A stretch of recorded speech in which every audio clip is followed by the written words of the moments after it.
Inihahandog ng IT2A student.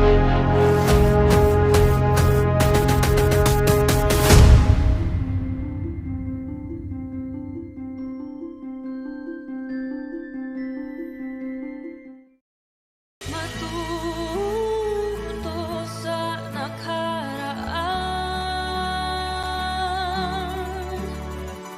bawat pangyayari may malalaman. Mga aral na dadalhin ko hanggang bukas ng buhay ko. Lahat ng pagsubok ay kakayanin ko. Malugod na pagtanggap sa ating pagtatanghal ng Noli Me Tangere, isang nobela ni Jose Rizal sa Pilipinas noong huling bahagi ng ika-19 na seglo. Umikot ang kwentong ito sa buhay ng mga taong nasadlak sa pakikilaban sa kolonyal na pangapi at kawalan ng katarungan. Nagsisimula ang ating kwento sa pag-uwi ng isang binatang may pangarap na gawing mas magandang kinabukasan ng kanyang bayan. Si Crisostomo Ibarra, anak ng isang mayamang Pilipino, ay nagbalik sa bayan matapos ang 7 taong pag-aaral sa Europa.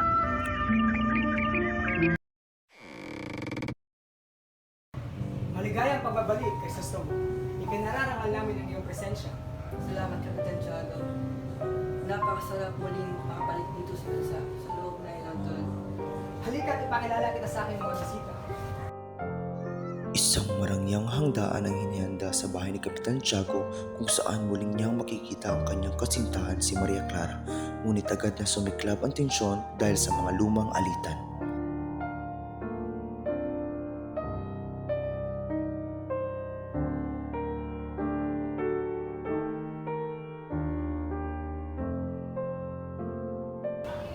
Crisostomo, ito nga pala si Doña Victorina, ang asawa ni Don Tiburcio. At ito naman si Padre Damaso, ang pura paroko ng San Diego.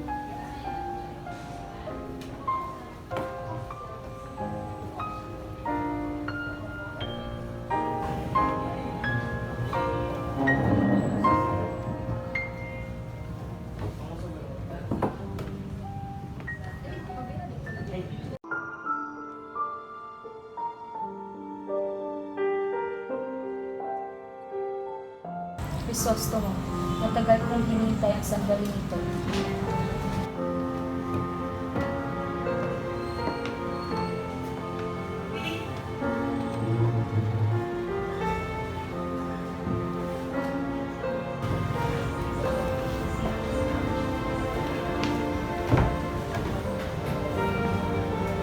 Maria Clara, ang iyong sulat ay naging aliw ko sa Europa.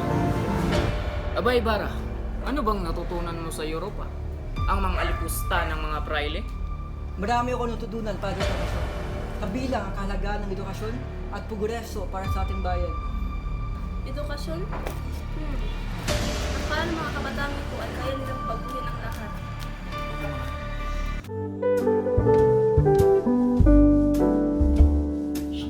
At dyan nagtatapos ang eksena 1 ng Noli Me Tangere.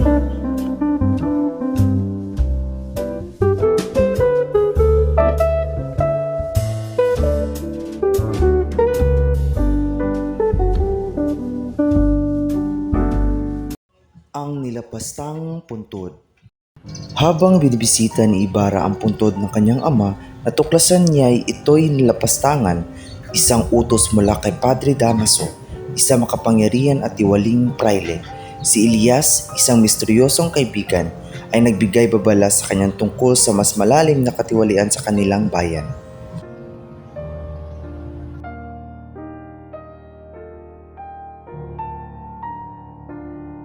Ito ang puntod ng aking ama. Sino makagawa ng bagay na ito?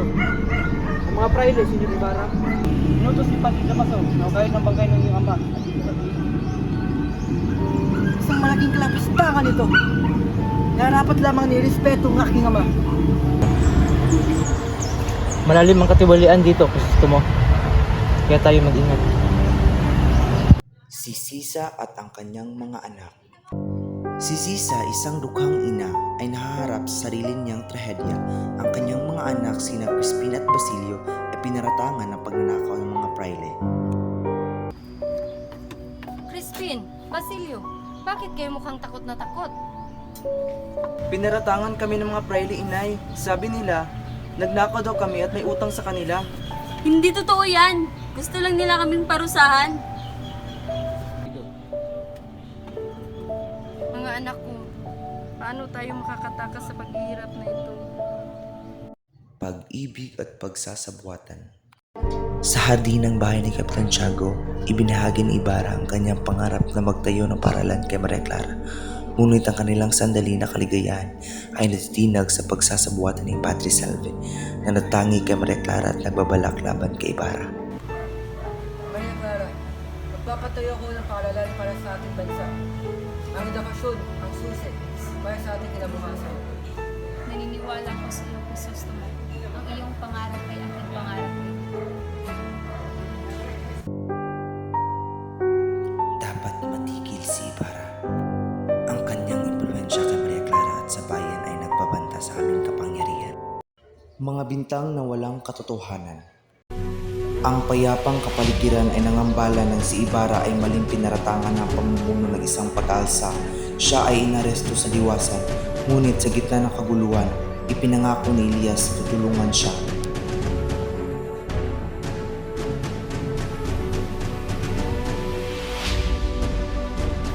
Ang taong ito ay si Crisostomo Ibarra, ay pinaratangan ng pamumuno ng isang pag-aalsa. Isang kasinungalingan ito! Hustisya at ipon mga aking hangad! Hindi pag-aalsa!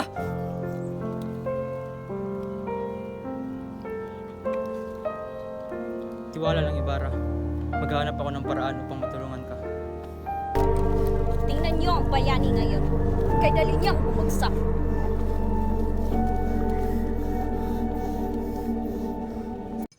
Pagkabaliw ni Sisa. Bumagsak ang mundo ni Sisa habang siya'y palakad-lakad sa mga kalye. Hinahanap ang kanyang mga nawawalang anak.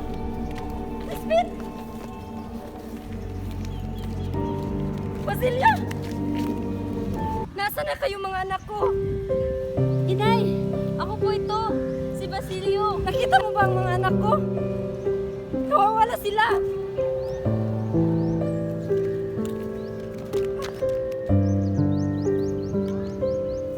Mga anak ko, kinuha na nila mula lahat sa atin. Kasukdulan. Sa dakong araw, nagtatago sina Ibarra at Elias sa kagubatan. Habang papalapit ang kanilang mga humahabol, nagsakripisyo si Elias upang matyak ang pagtakas ni Ibarra. Naniniwala sa mas malaking hadikain na kanilang pinaglalaban.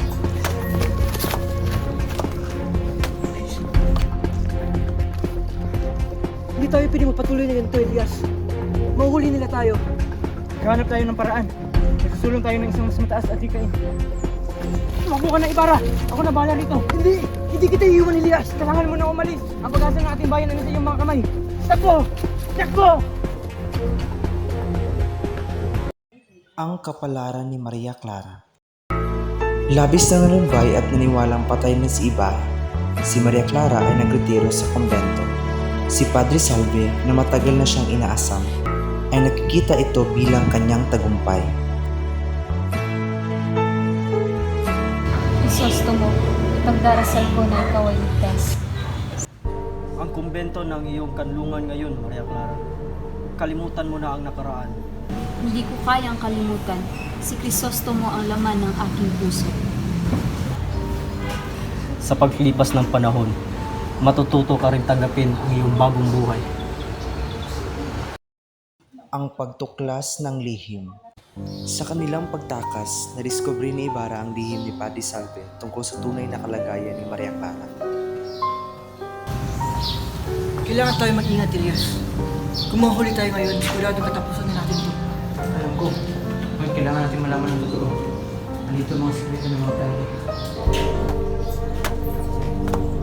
Dito tayo.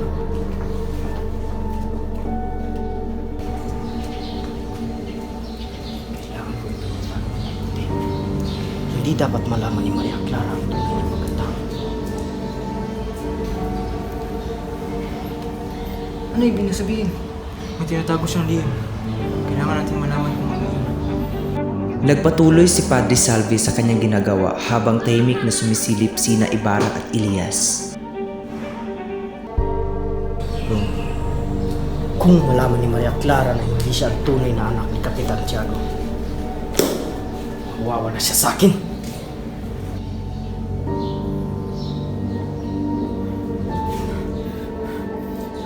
Ano ibig sabihin nito? Si Maria Clara hindi anak ni Kapitan Tiago. Hindi tayo dapat magpadalos-dalos. Kailangan natin mag-isip ng plano. Ang pagliligtas kay Maria Clara. Sa pagtuklas ng lihim ni Padre Salvi, lalong lumalim ang galit ni Ibarra at ang kanyang pagnanais na iligtas si Maria Clara. Pili natin ilabas si Maria Clara ngayon, dito, ngayong araw. Handa na ako. Alam ko ng daan palabas. Pumasok sila sa kumbento, dahan-dahan at tahimik. Narating nila ang kwarto ni Maria Clara.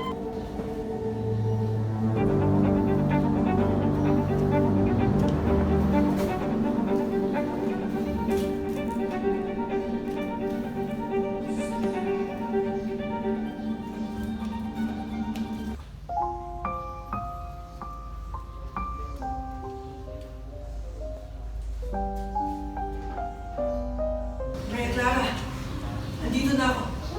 Liligtas na kita. Crisostomo, akala ko hindi na kita makikita. Hindi kita papabayaan. Tayo na, bago pa sila magising. At lumitaw si Padre Salvi. Hindi kayo makakatakas! Ang kumpento ang iyong bilangguan! Crisostomo, sumakbo ka na! Ako na para dito! Salamat, Elias. Tara na, Maria Clara. Ibarra! Ang pag-asa ng bayan. At sa gayon, sina Ibarra at Maria Clara ay nagpatuloy sa kanilang pakikibaka kasama ang mga tulad ni Elias at Basilio. Ang kanilang tapang at pag-ibig ay nasilbing ilaw sa madilim na panahon na pang-aapi. Nagtipon sina Ibarra, Maria Clara at Elias sa isang lihim na lugar dumating si Basilio at dala ang balita.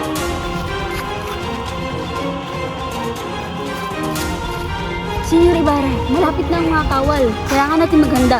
Hindi tayo susuko. Lalaban tayo pa sa ating bayan. Ang inyong tapang ay ang pag-asa ng bayan. Pagpatuloy niyong laban. Kasama mo kami, Crisostomo. Ang pag-ibig natin ang magbibigay sa atin ng lakas.